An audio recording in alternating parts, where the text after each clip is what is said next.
Hello.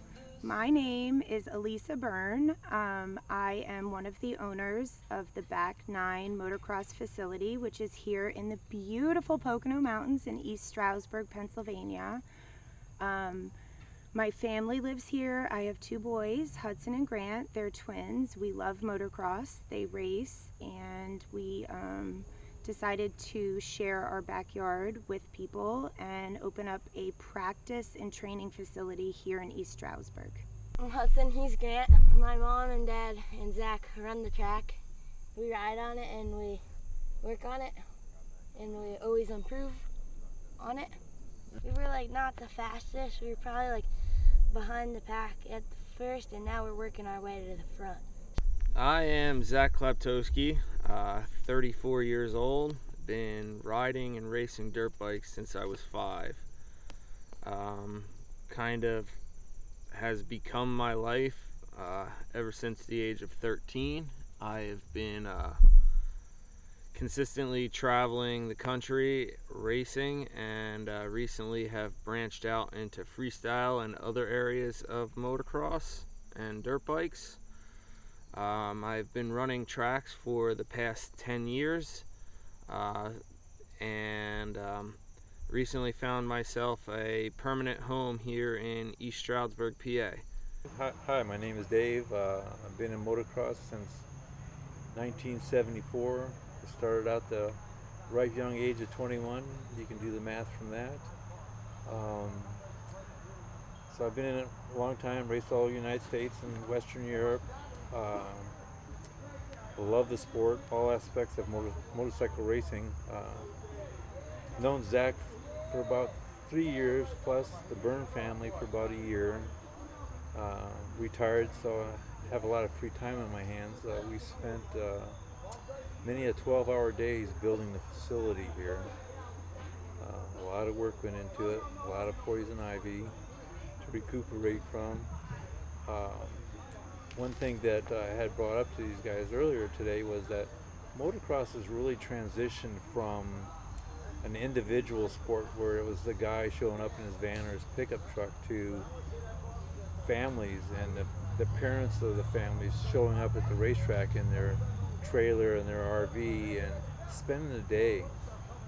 So it's more of a family sport, kind of like baseball, football, basketball, any of those.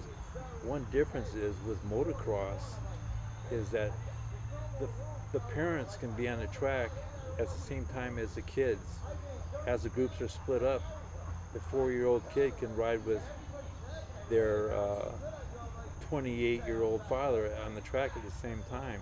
That's memories right there. So one day I was sitting here and enjoying the beautiful serenity and peace that we have in our little slice of heaven located in the center portion of what used to be an old golf resort. Originally I was building tracks while I was running other tracks. I got a call to build a local training track, private training track for 2 twin boys around the age of 12 or 13 who were really looking to pursue their dream of becoming professional motocross racers. So we decided that we wanted to build a real, legitimate practice and training facility. We knew that there was a need in our area, and we knew that the purpose was going to be to allow people seat time so that when they get to races all over the country, when they get propped up at these gate drops, that they feel confident. And it was suggested to me that I reach out and find the best of the best track builders. Came out here and built the track, and seeing the area and the fit and the need for something like this, and proposed exactly what we have going on now, and kind of turned a dream into reality. So we opened at the end of September, October last year, the end of the season. Probably one of the worst times to launch a track opening, as it's the end of the season. The weather's starting to change here. It's kind of unpredictable here in the Pocono Mountains with what weather you're going to get. It could be 60 and sunny, and the next day it could be 6 inches of snow. I remember when we had our opening day, it was so exciting. All of my friends showed up, all of our Moto Mom gang, our Moto family.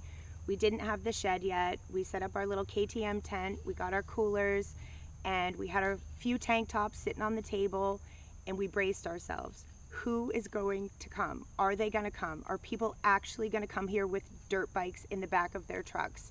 So we opened and kind of were expecting light turnouts, and we gained traction pretty fast. Once the word got out that, a new track opened in the area, more and more people came as it was the end of the season.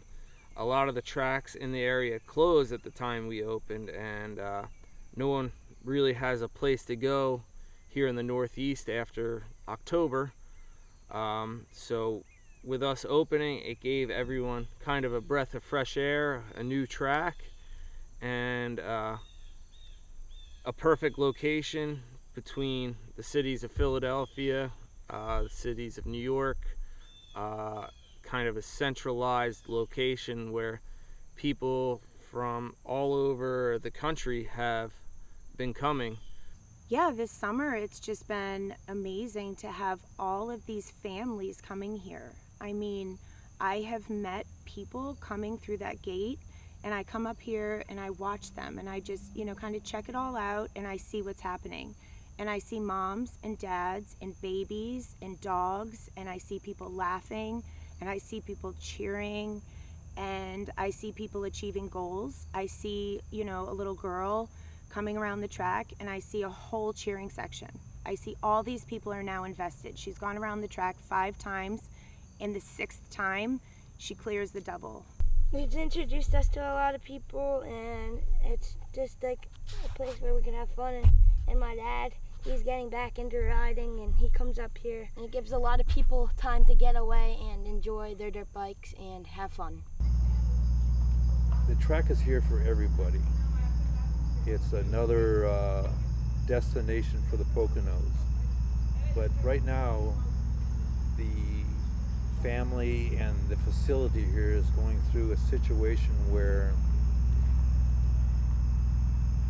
less than a handful of people, just a couple of people, are complaining about the traffic, the noise, whatever they perceive it to be, their perceived opinion of a problem. And with that, the local officials, with the lack of knowledge of what exactly the facility is, the good that it brings to all the families, have ruled and have applied an injunction to the track, shutting it down. On Friday, September 6th, we went to court for what we thought was just our continued township zoning issues, the stuff that we'd already addressed. So our attorney wasn't concerned. He told us we're just, going as a formality, everything's going to be fine. And what had happened as a result of that Friday, September 6th hearing was we were filed with a preliminary injunction, which I did not realize meant that we were told that we could no longer operate our dirt bikes. And with that being said, it wasn't just that we couldn't open this up to you guys and to our club members. It meant that we personally were not allowed to ride on our property any longer. So the current status of the track right now, as you can see, it's a beautiful Sunday afternoon. There's no bikes out here at the moment. We have been served a preliminary injunction deemed a nuisance based on the testimony of a few disgruntled neighbors.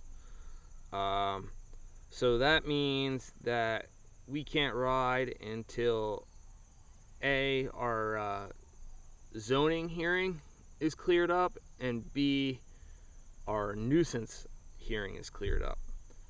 So with that being said, we have been in contact with other lawyers to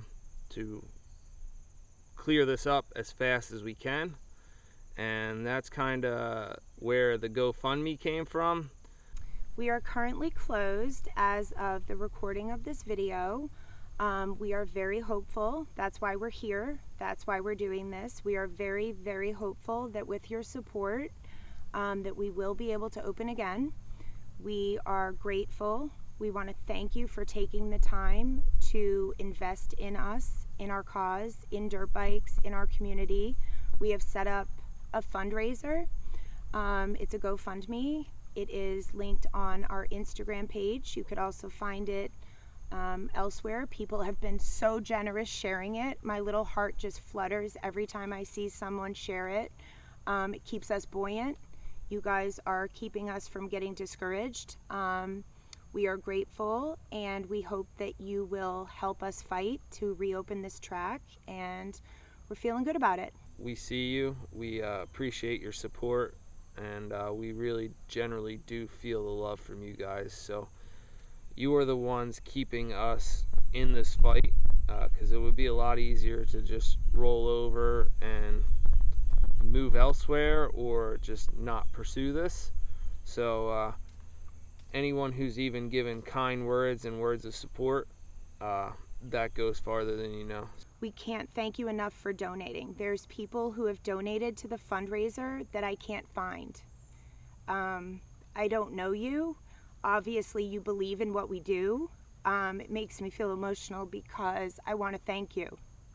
I want to personally thank you for fighting with us, for believing in us, for our freedoms, for our rights to enjoy our backyard, that we have very, very, very diligently worked to create a beautiful space for us. We want to thank the Peck family. We want to thank all of our friends here who believe in us. We want to thank Logan and all of our moto crew. We want to thank the kids that show up here every week and just rip and just go for it. We want to thank your parents for bringing you. I want to thank, my good friend Dr. Evil for coming every week and bringing me coffee. I want to, thank the moms that have messaged me on Instagram and said, I don't know you, but I feel comfortable sending my children there because you've created a space that we feel is safe. I'm grateful for that. And yeah, that's it.